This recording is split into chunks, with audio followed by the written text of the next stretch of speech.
सत्यनारायण जैन केवल उड़ीसा प्रदेश के ही नहीं पूरे हिंदुस्तान के जाने माने एक अच्छे कार्यकर्ता थे।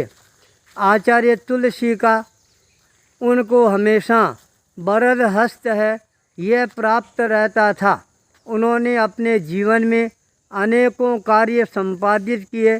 उन कार्यों के साथ के अंदर प्रकृति के साथ में अपने बच्चों को कैसे रहा जाए ये पाठ भी उन्होंने पढ़ाया। प्रकृति का यह नज़ारा देखने के लिए आज हमारे को भी लेतरा गांव में भाई वीरेंद्र जैन के इस बगीचे में आने का अवसर प्राप्त हुआ। यहाँ पर यह बड़ का जो पेड़ है उस पेड़ की शाखाएं किस तरह से लटकती हुई ठेठ जमीन के भीतर तक पहुँचती हुई नज़र आ रही है। कहा जाता है इन जटाओं को जलाकर राख बनाकर यदि इसका दंत मंजन किया जाए तो दांत है वो पत्थर की तरह मजबूत बन जाते हैं। अनेकों अनेकों कार्यों के अंदर यह जड़ है काम आती है। बट की तरह ये पूरे परिवार को विस्तार प्रदान करने वाली भी बन जाती है।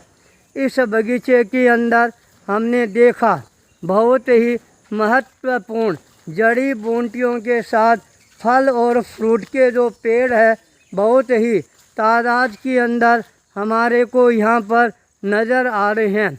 साथ के अंदर सुगंधित फूलों की भी एक नई बयार यहाँ पर बहती हुई नज़र आती है। और यहाँ पर यह दीमक का एक तरह से परिवार है वह बसा हुआ है। कहा जाता है जिस धरती पर दीमक अपना घर बनाना प्रारंभ कर देती है उसके नीचे धन का अखूट खजाना है वह भी छुपा हुआ रहता है। ये सारे प्रकृति के जो हमारे को दृश्य दिखाई दे रही हैं वास्तव में ही यह साधना की दृष्टि से भी महत्वपूर्ण स्थान है वह नज़र आना प्रारंभ हो गया है। इस स्थान पर रहकर यदि साधना का दीपक है वह प्रज्वलित किया जाए तो हमारा जो संकल्प है वह पूरा हो सकता है। एस.एल. जैन साधु साध्वियों को इस तरह के स्थानों पर अवश्य ही ले जाने का प्रयास करते थे। आज वीरेंद्र जैन ने अपने पिता के सपने को साकार करने का प्रयास किया है। इतने लंबे चौड़े भूभाग के अंदर इसने जो एक बगीचा लगाया है वह वास्तव में ही स्वास्थ्य के लिए और भी ज़्यादा कारगर साबित हो सकता है। प्रातः काल के समय यदि यहाँ पर परिभ्रमण किया जाए शुद्ध ऑक्सीजन है यह ग्रहण किया जाए तो हमारे विचार है वो भी स्वस्थ और पावन बने रह सकते हैं। शरीर का संगठन बल है वह भी धीरे धीरे अपने आप ही मजबूती की ओर अग्रसर हो सकता है। आज जब हम टिटलागढ़ से रवाना होकर केशिंगा जा रहे हैं भाई वीरेंद्र की भावना थी एक बार हमारे उस उपवन में भी आपको पधारना होगा। जब पीली कोठी में एस.एल. जैन अपने जीवन की अंतिम श्वासें ग्रहण कर रहे थे उस समय हमारे को आने का अवसर है वह प्राप्त हुआ था जो आज भी मेरी स्मृति पटल पर उभर कर आना प्रारंभ हो जाता है।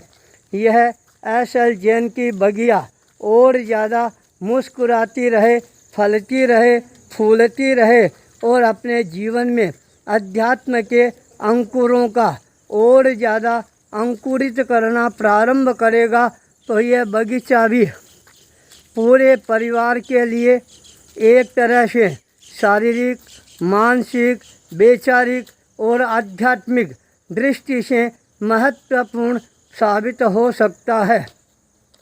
इसका परिवार आज यहाँ पर रहकर अपने आप को शांतिमय जीवन व्यतीत करने के लिए अग्रसर कर रहा है। भाई वीरेंद्र शुरू से ही हमारे प्रति श्रद्धानत रहा है इसलिए इसकी भावना को साकार रूप देना भी हमारा प्रथम दायित्व और कर्तव्य बन जाता है। यह स्थान साधना की एक स्वर्गस्थली बने, इसी मंगल भाव के साथ ओम ह्रीं श्रीं 52 गजा बालाजी नमो नमः। ओम ह्रीं श्रीं 52 गजा बालाजी नमो नमः। ओम ह्रीं श्रीं 52 गजा बालाजी नमो नमः।